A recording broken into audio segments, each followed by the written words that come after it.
नमस्कार, मैं हूं आशीष चित्रांशी और आप देख रहे हैं द न्यूज लॉन्चर। 300 सांसद संसद भवन से चुनाव आयोग के लिए मार्च कर दिए। राहुल गांधी की अगुवाई में जितना विपक्ष है, समूचा विपक्ष राहुल के पीछे खड़ा। आज पामेडियन के पास भी कोई मौका नहीं था कि वो आपस में इंडिया अलायंस के भीतर महाभारत की कोई खबर प्लांट कर पाए। कोई मौका नहीं।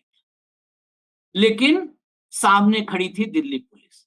दिल्ली पुलिस के भी पसीने छूट गए, लेकिन पुलिस तो पुलिस है और विपक्ष लोकतांत्रिक तरीके से आगे बढ़ना चाहता था, मोदी और शाह के स्टाइल में नहीं। बसों में ठूंस दिया गया 300 सांसद। मुझे लगता है कि इमरजेंसी के दौर में भी एक साथ 300 सांसदों को बस में किसी नहीं ठूंसा गया। हालांकि इमरजेंसी पर जितना हम लोगों ने फैक्चुअल मतलब बुक्स को पढ़ा, उस दौर को पढ़ा है, उस दौर के साक्षी तो हम नहीं हैं, लेकिन उस दौर को जितना पढ़ा लिखा, अलग-अलग जगहों से अलग-अलग नेताओं को पुलिस ने उठाया था, जेल में डाला। जेल में कई नेता आपस में बातचीत करते रहे, मुलाकात करते रहे, एक ही जेल में कई नेता बंद रहे। लेकिन एक साथ 300 सांसदों को उठा लिया गया हो बसों में ठूस करके और एक ही थाने में कैद कर दिया गया हो, ऐसा देखा नहीं गया। पहली बार हुआ आजाद भारत में 300 सांसदों को संसद मार्ग थाने में ले जाकर के बिठा दिया। लेकिन इस बार विपक्ष न पीछे हटने वाला है, न झुकने वाला है, न हार मानने वाला है। ये विपक्ष ने आज साबित कर दिया राहुल गांधी की अगुवाई में। क्यों फिर कह रहे हैं राहुल गांधी?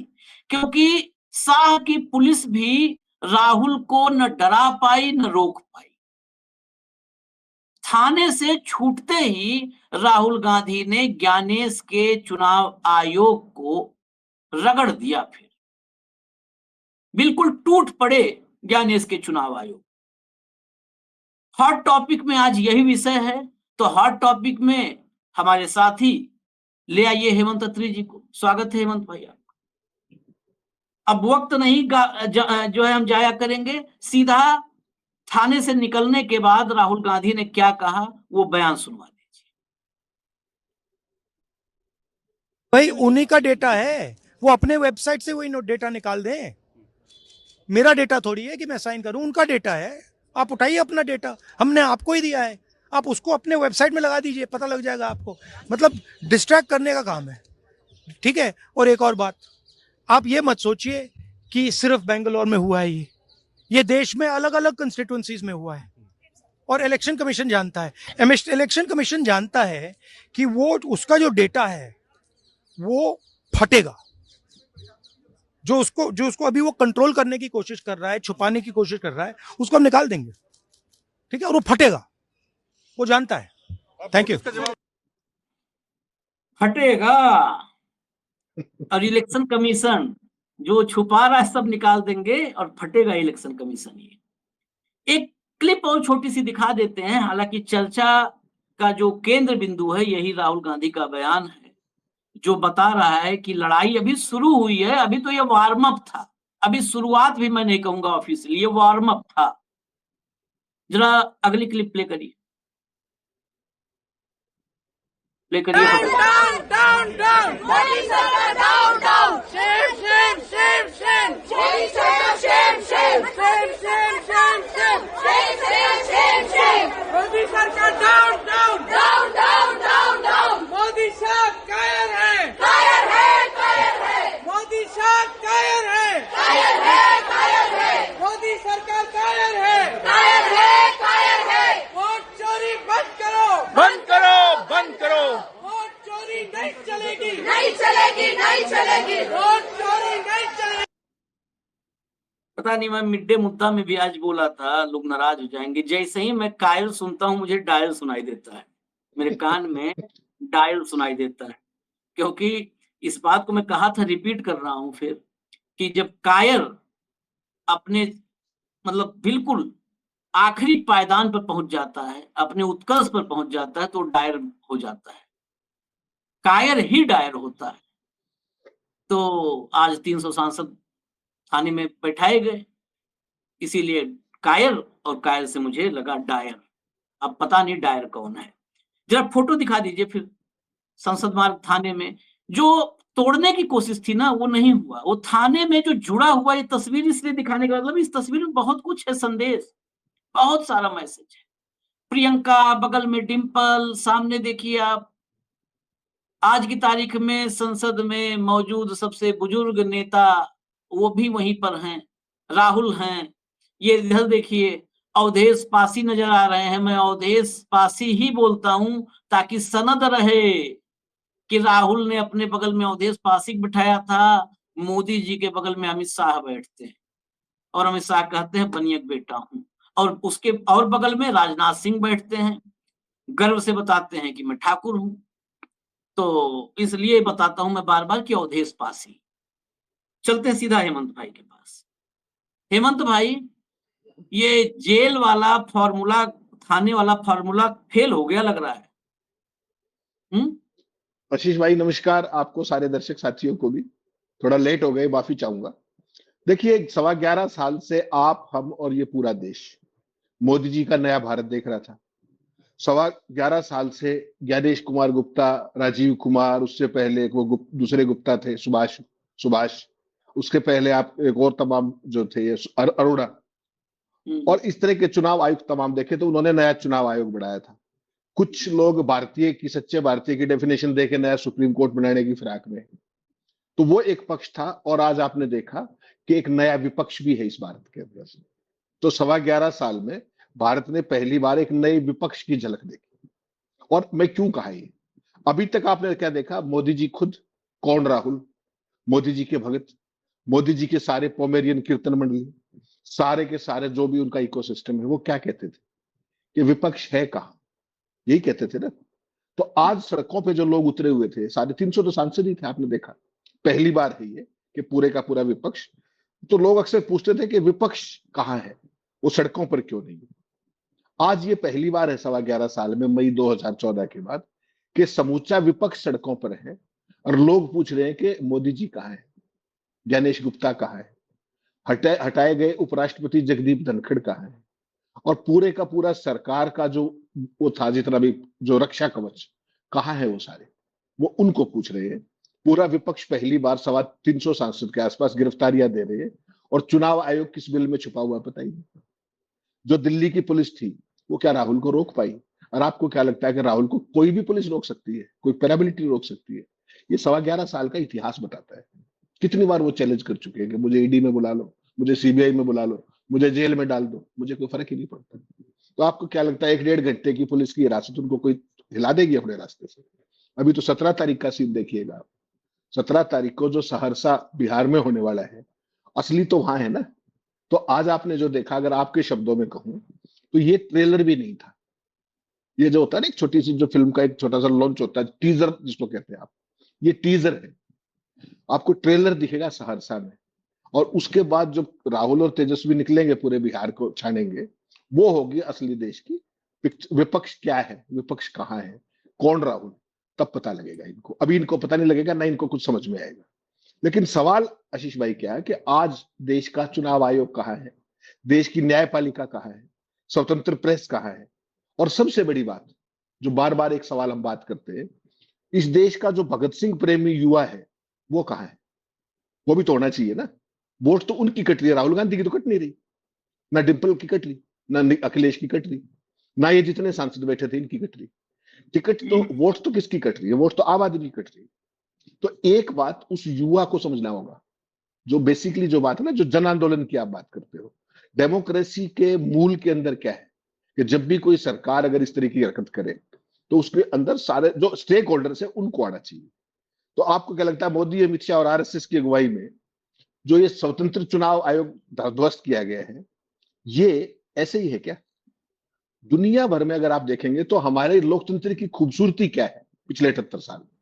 हमारी बहुदलीय चुनाव प्रणाली, हमारी स्वतंत्र और निष्पक्ष चुनाव प्रणाली, हमारी चुनाव आयोग की चुनाव उसकी सारी की सारी पारदर्शिता।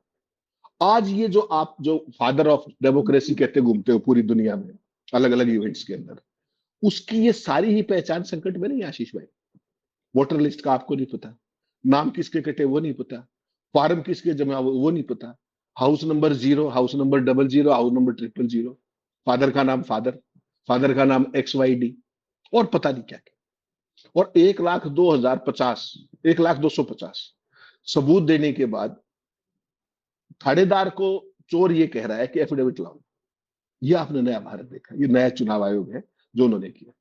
और आशीष भाई एक चीज और, थोड़ा अगर मैं यूथ के लिए खास तौर पे ये बात कहना चाह रहा हूं, इस देश ने पाकिस्तान के साथ 3 युद्ध देखे, चीन के साथ युद्ध देखे, तमाम प्राकृतिक आपदाएं देखी, बुरे से बुरे वित्तीय संकट झेले, लेकिन इस देश की लोकतांत्रिक परंपराओं पर, the very basic spirit of the democracy पर इस तरह का संकट आपने कभी नहीं देखा होगा। इवन इमरजेंसी के दौरान भी। आप मुझे यार आशीष भाई एक चीज समझा दीजिए, 300 चुने हुए सांसद, कल बाकायदा चिट्ठी लिखी गई, वो चिट्ठी दिखा दीजिएगा कांग्रेस की तरफ से मुख्य चुनाव आयुक्त, क्योंकि साहब हम कल सुबह ऐसे ऐसे आपके पास आना चाहते हैं। इसका क्या रिस्पॉन्स होना चाहिए था कि आप आइए साहब, स्वागत है।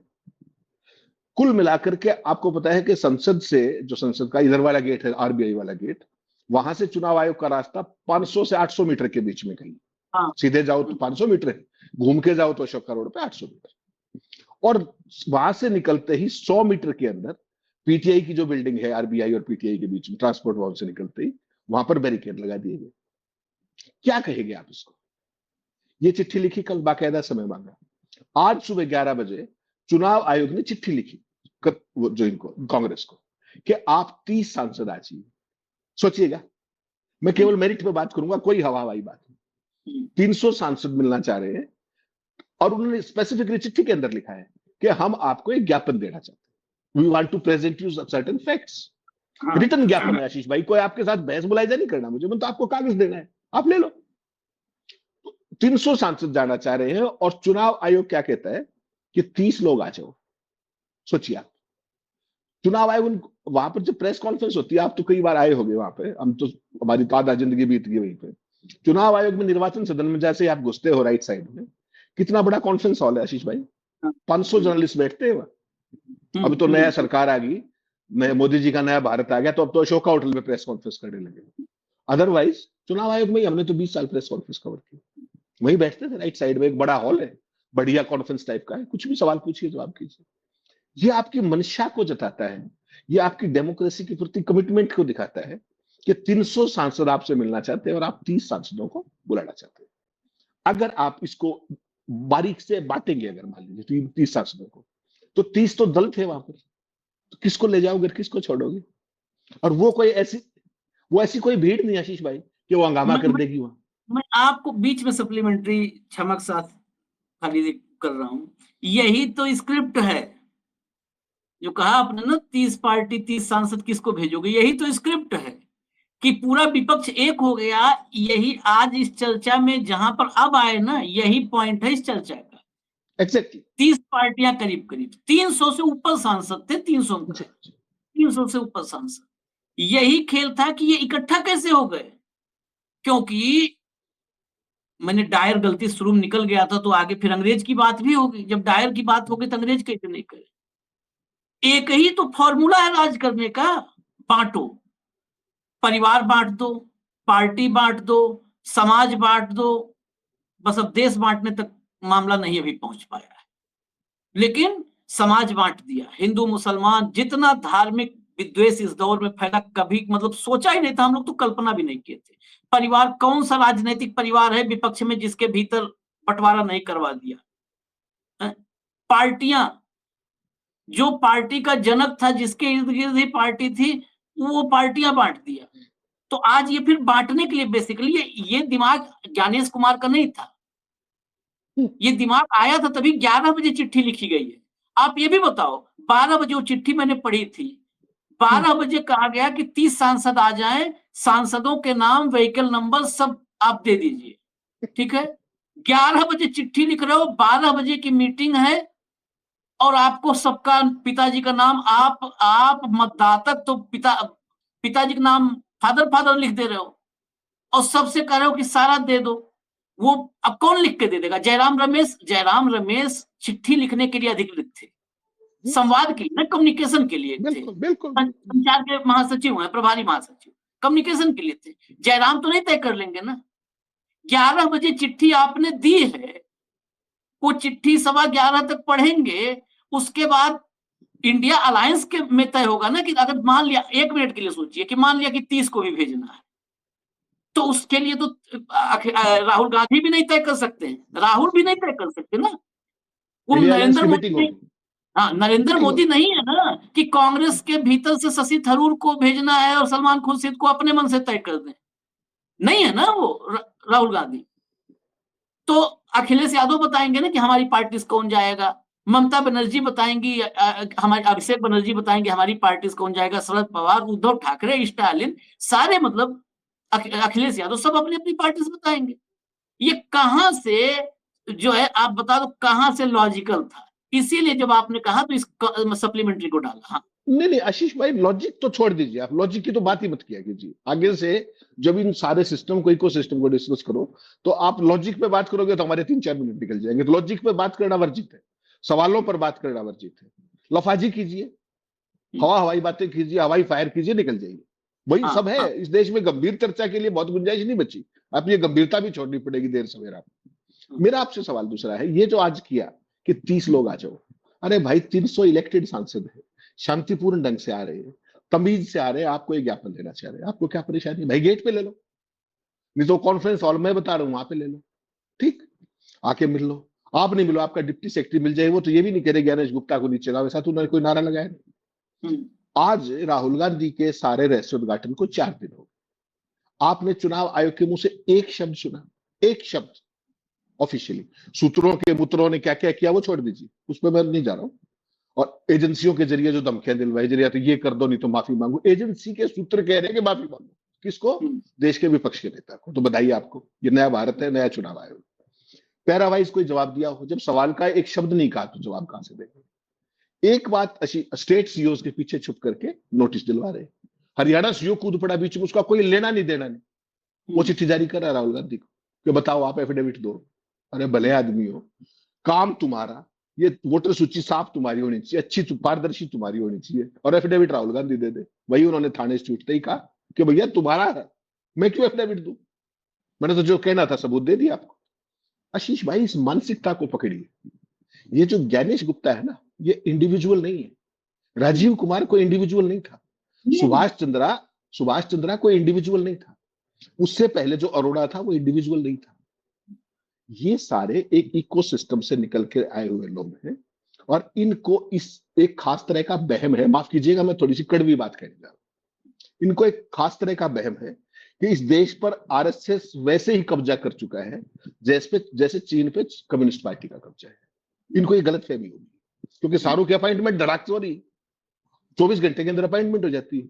सुप्रीम कोर्ट में केस जाता है कि यार उस बंदे ने आज भी आरएस लिए 2 बजे और कल सुबह वो चुनाव आयुक्त बन गया। ये फाइल चली कैसे? आपने देखा ना सुप्रीम कोर्ट में कितना नाटक हुआ था। होना जाना कुछ नहीं था, अगले ने टेक ओवर कर लिया, तो कुछ नहीं होना जाना था। लेकिन इन लोगों को अब ये लगने लगा है, जो ये ज्ञानेश गुप्ता टाइप के लोग हैं और भी तमाम एक सिस्टम है, इनको ये लगता है कि अब कम्युनिस्ट पार्टी वाला सिस्टम यहाँ आ गया है, कोई समस्या नहीं, आरएसएस तुम्हें बचा लेगा। ये एक नासमझी कर रहे हैं कि हम इस देश के अंदर बड़े पैमाने पे लोग, विद ऑल ड्यू रिगार्ड्स, वो अपने को इन्वॉल्व करते हैं। ये हम बहुत बड़े पैमाने पे हम कायर भी हैं, हमारी गुलाम मानसिकता भी है।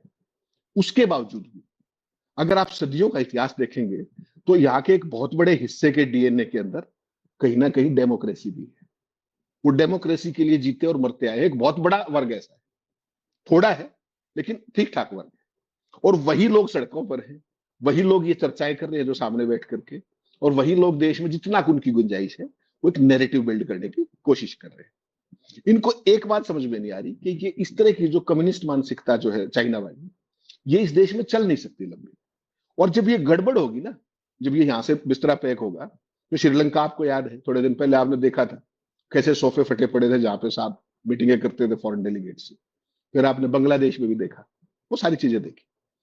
वो चीज हमारे यहाँ होगी या नहीं होगी मैं नहीं कह रहा, लेकिन किसी भी समझदार को उससे सबक ले लेना चाहिए। हाँ। भाई वो भी डेमोक्रेटिक पॉलिटी थी ना, और आपके पड़ोसी ही इमीडिएट, तो मेंटलिटी तो कहीं ना कहीं वही है घूम फिर के।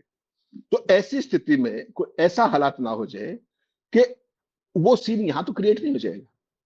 और आज आप देखेंगे, इन सब का तो छोड़ दीजिए, आज देश की, आशीष भाई, दुर्भाग्य सबसे बड़ा क्या है, जिस बात का दुख होता है, मैं आप बहुत बार चर्चा करते, इस देश की न्यायपालिका का भी एक बहुत बड़ा हिस्सा, with all due regards to them, कहीं ना कहीं कोमा में है, बड़ा हिस्सा।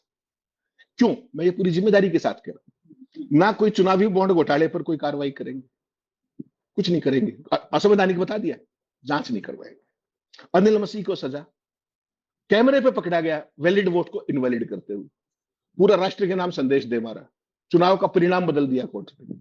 उसके खिलाफ अगर कुछ भी हुआ हो तो मुझे बताइए क्या हुआ, छोड़ दीजिए इसको।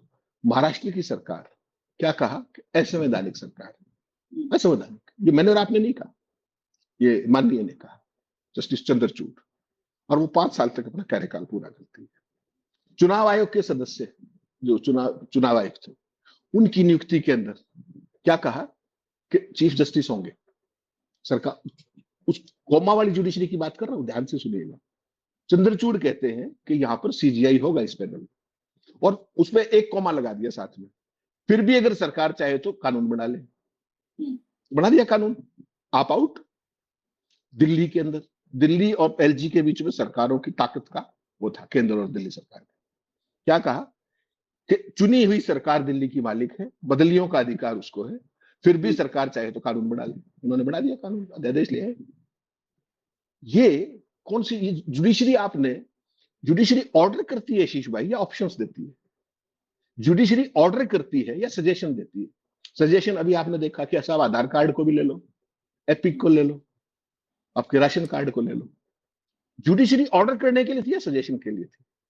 और रास्ता भी खुद ही सुझा रही है कि ऐसा नहीं तो ऐसा करें। इसलिए मैंने आपको कहा कि ये जो बेसिकली सारा का सारा खेल है, ये एक खास मंशा के तहत, एक वैचारिक प्रक्रिया के तहत ये सब कुछ हो रहा है।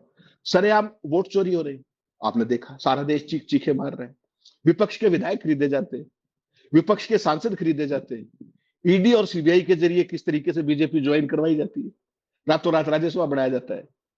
प्रधानमंत्री जी कहते हैं कि अडानी और अंबानी से बोरों में भर के टेम्पू में काला धन लिया मोदी ने।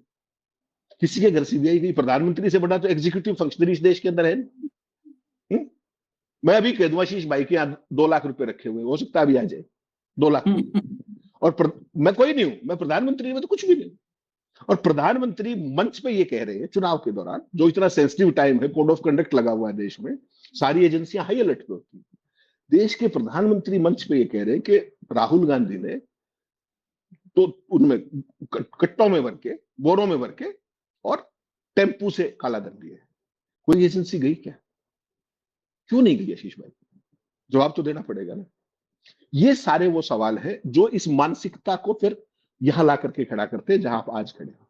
कि ज्ञानेश गुप्ता ये भी कह सकते हैं कि नहीं 300 सांसद नहीं 30 आ जाओ। इसकी परिणति ये वहां जाकर के, ये ताकत कहां से मिल रही है? आपने बिल्कुल ठीक कहा कि उनकी जो भाषा, वो भाषा नहीं है आशीष भाई, वो स्क्रिप्ट है। वो स्क्रिप्ट कॉमा फुल स्टॉप के साथ आती है वहां से। जैसे धनखड़ साहब के पास इस्तीफा गया होता ना, छपा हुआ, धनखड़ साहब के पास छपा हुआ इस्तीफा गया था। उनको 11-21 तारीख के बाद आज तक किसी ने देखा है क्या? भारत में कभी आपने ये सुना था क्या? भाई इस्तीफा हो गया, ठीक है। क्या कह रहे थे कल कपिल सिब्बल कि मुझे तो कोर्ट में जाना पड़ेगा। सोचिए, तो ये जो सारी चीजें हैं ना, ये कहीं ना कहीं चिंता प्रकट करती हैं। चिंता एक खास तरह की करती है कि लोकतंत्र को बचाना आशीष भाई अकेले राहुल गांधी का दायित्व नहीं हो सकता। ये सारा हम सब का दायित्व है, इस देश के युवाओं का, इस देश के हर वर्ग का, इस देश के वंचित वर्ग का दायित्व। बड़ों की कोई वोट नहीं काट रहा, ना वो कभी डालते, ना उनकी कोई वोट काटता।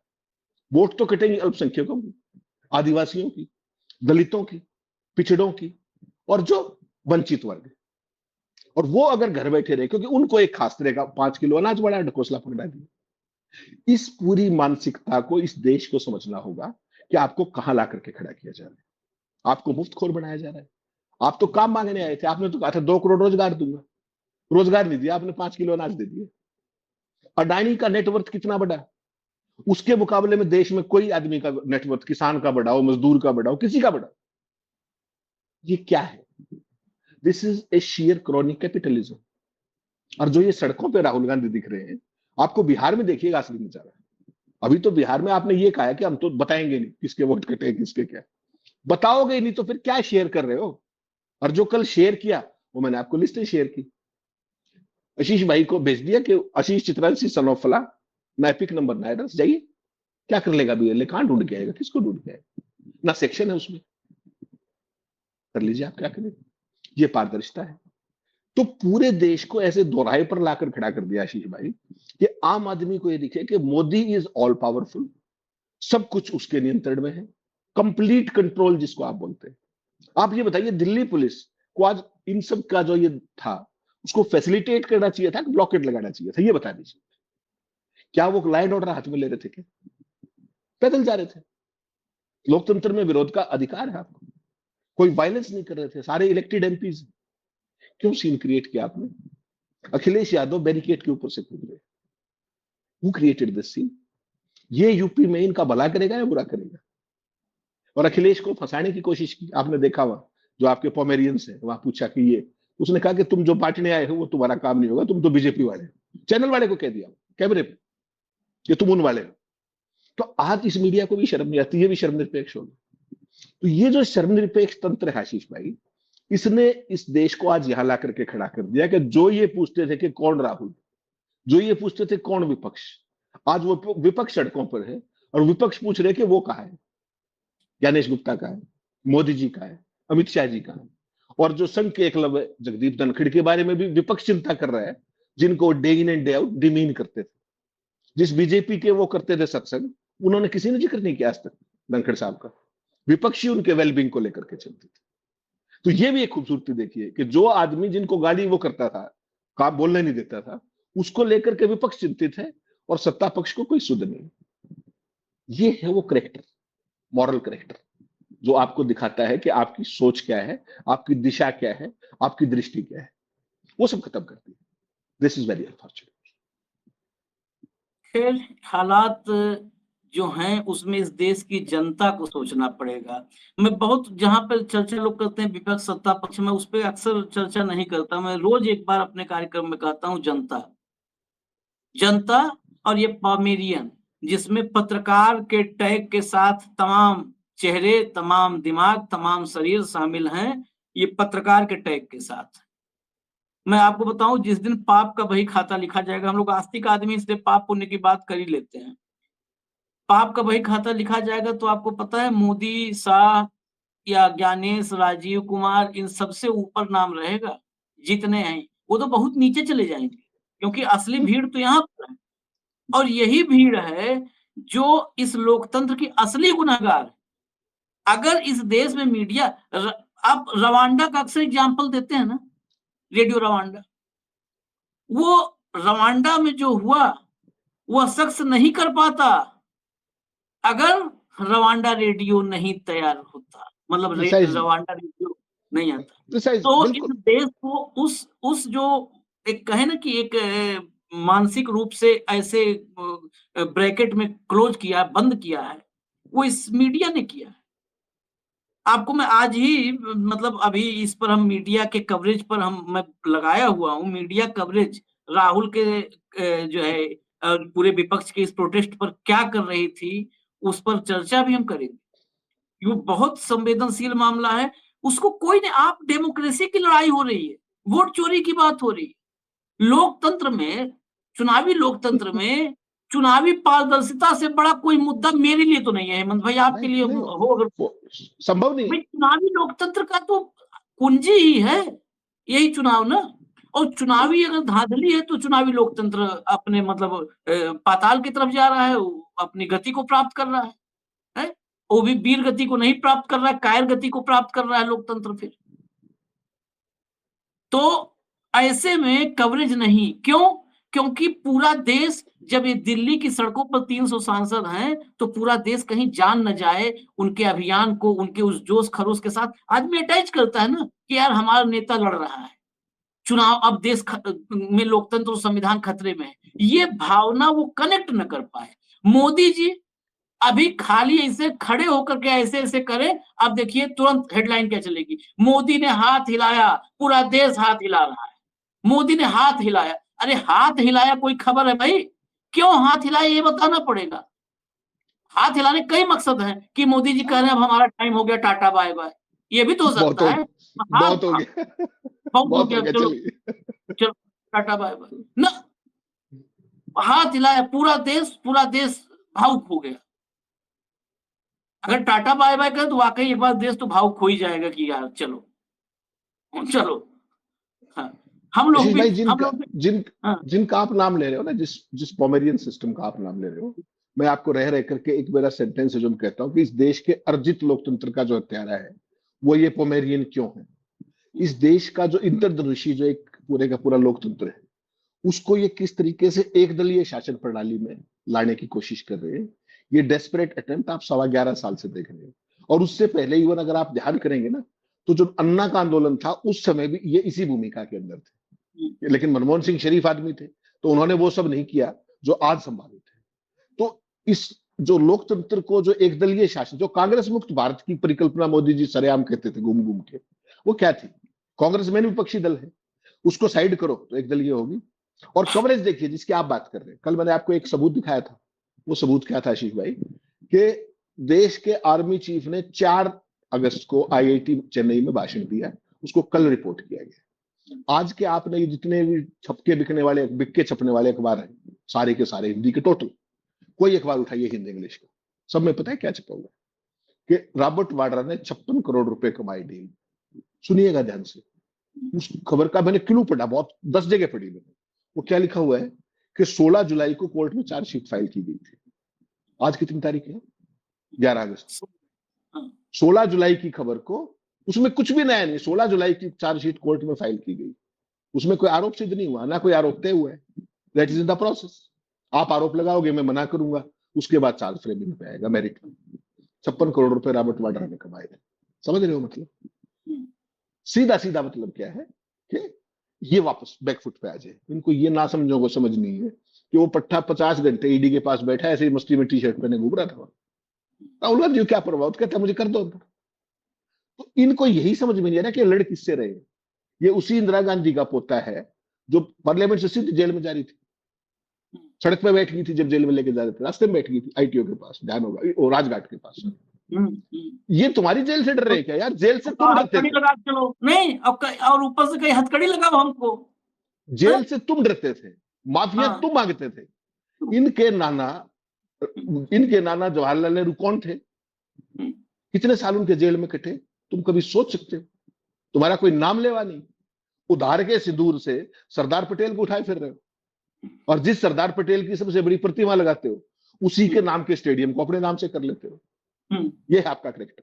लेकिन आशीष भाई चलते चलते एक खबर बता दूं आपको कि अपने जो खड़गे साहब है राज्यसभा विपक्ष के नेता, उन्होंने जितने भी विपक्षी दल है इंडिया अलायंस के, उनके लिए आज एक डिनर होस्ट किया है शाम को 7:30 बजे।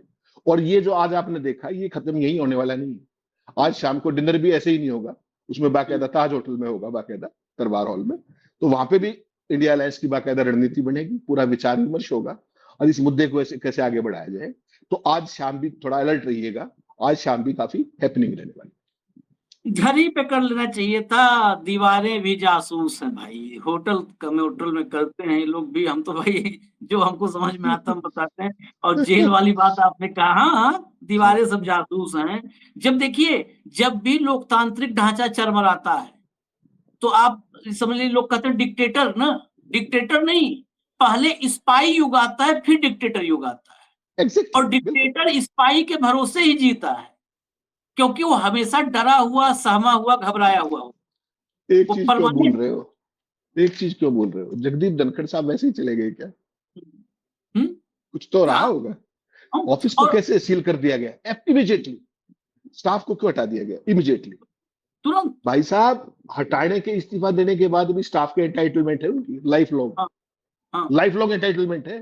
और इस्तीफा गया, OSD प्रिंसिपल सेक्रेटरी आउट, ऐसे ही ऑफिस इमीडिएटली सील। वाई? वहां क्या था समझिएगा? जो आपने दीवारों में कान आपने कहे, मैंने थोड़ा सा आपका काम सरल कर दिया, दर्शकों का भी किया कोशिश। और सरल, अगर और सरल कहां तक जाएं? आप आज नहीं, आज से 15-16 साल 18 साल पहले चले जाइए। जासूसी का इतिहास ही जासूसी से शुरू होता है। अब और उससे ज्यादा फिर नहीं कहेंगे। और जेल से तो इतने, मैं हकीकत फिर बता रहा हूँ, इसीलिए हम लोग ये कार्यक्रम करते हैं, हमें पता होता है कि हमारे साथ क्या क्या हो सकता है। लेकिन ये जेल से उदाहरण एक है, एक गोरखपुर के सांसद हुआ करते थे। हाँ, एक मुकदमा मुलायम सिंह ने किया था, 700 किलोमीटर रोते आए थे। हालांकि वो दौर अलग था कि मैं सोचता हूँ कि उस समय ओम बिरला अगर स्पीकर होते तो क्या होता। वो तो सोमनाथ चटर्जी थे, दादा, वो तो सोमनाथ वही सोमनाथ दादा चटर्जी थे, थे सोमनाथ दास वो। थे, तो दादा आशीष थे, भाई उन्होंने पितृवत उस जो दिन मैं स्पीकर की हाउस में जिम्मेदारी। था, हाउस में हाँ, था मैं उस दिन। हाँ, जो हमने एग्जैक्ट जो हमने पढ़ा सुना और देखा है हाउस के अंदर इतने सालों में, कि चेयर जो है वो सांसदों की अभिभावक होती है। उस दिन मैंने वो रूप सोमनाथ दा का देखा था। मैंने इसीलिए इतना रिस्पेक्ट है उन लोगों को। जी, जी। सोमनाथ दा को मैं वो क्लिप जब जब देखता हूँ उस दौर से आज तक, और वो वक्त बे वक्त देखने पड़ता है। ये नहीं कि कुछ याद करना है, लेकिन वक्त बे वक्त देखना पड़ता है अपने आप को थोड़ा रिफ्रेश करने के लिए। तो देखते हैं सोमनाथ दा वो स्पीकर थे भाई, वो स्पीकर थे उस चेयर पर। जब ओम बिरला बैठे तो उस चेयर, अब क्या कहूं, वो ऐसा पितृवत व्यवहार था अपोजिशन के उस सांसद को लेकर के, जिस सांसद ने नफरत को लेकर के एजेंडा आज तक भी उसी एजेंडे पे चल रहा है। तो इन लोगों का इतिहास ऐसा ही है। आखिर में मैं एक बात वो कर दूं, उस समय फ्लो में थे हेमंत भाई तो नहीं, बेसिकली 17 तारीख पर हम सबको नजर रखनी होगी। जो वार्म अप हुआ है उसको टीजर कहिए, ट्रेलर कहिए, वार्म अप कहिए, जो भी कहिए, 17 पर वो सासाराम से शुरुआत आई एम होगी। Sorry, I a, am sorry. Sasaram से, और सासाराम की भूमि बहुत महत्वपूर्ण है, बाबू जगजीवन राम की भूमि है। एग्जैक्टली। और फिर स्पीकर की बात आई तो जुड़ जाता है फिर मीरा कुमार।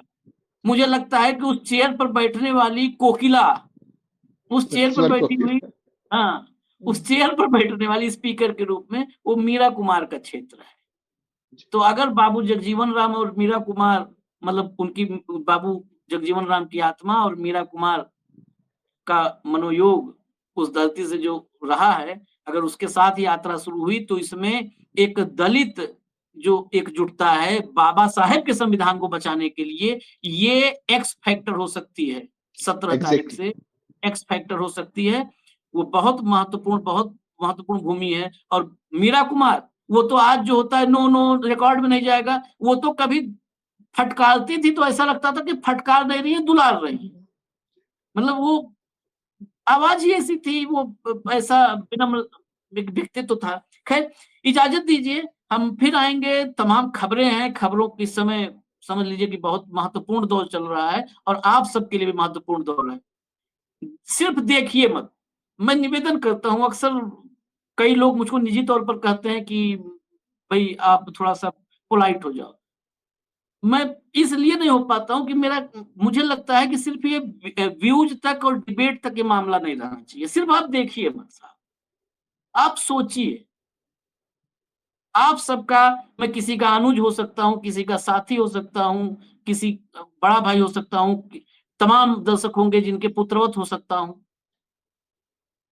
नहीं, केवल देखिए मत कि चलो देख लिया यार, आशीष चित्रांशी बहुत अच्छा बोला, हेमंत अत्री ने बहुत अच्छा बोला, भाऊ आज बोले बहुत एकदम टाइगर जैसे दहाड़ दिए। नहीं, ये मकसद नहीं है।